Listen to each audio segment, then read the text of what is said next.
Alison Larkin presents The Sign of the Four by Arthur Conan Doyle. Read by Clive Hayward.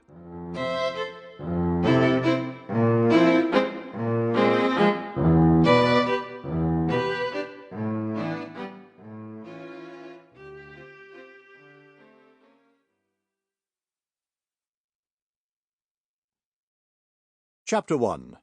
The Science of Deduction. Sherlock Holmes took his bottle from the corner of the mantelpiece and his hypodermic syringe from its neat morocco case.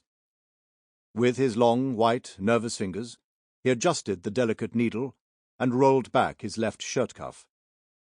For some little time his eyes rested thoughtfully upon the sinewy forearm and wrist, all dotted and scarred with innumerable puncture marks.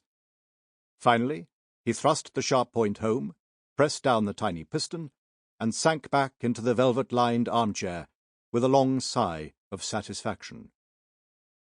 3 times a day for many months I had witnessed this performance, but custom had not reconciled my mind to it. On the contrary, from day to day I had become more irritable at the sight, and my conscience swelled nightly within me at the thought that I had lacked the courage to protest. Again and again I had registered a vow that I should deliver my soul upon the subject. But there was that in the cool, nonchalant air of my companion which made him the last man with whom one would care to take anything approaching to a liberty.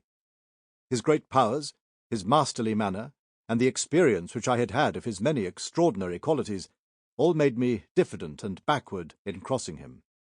Yet, upon that afternoon, whether it was the bone which I had taken with my lunch, or the additional exasperation produced by the extreme deliberation of his manner, I suddenly felt that I could hold out no longer.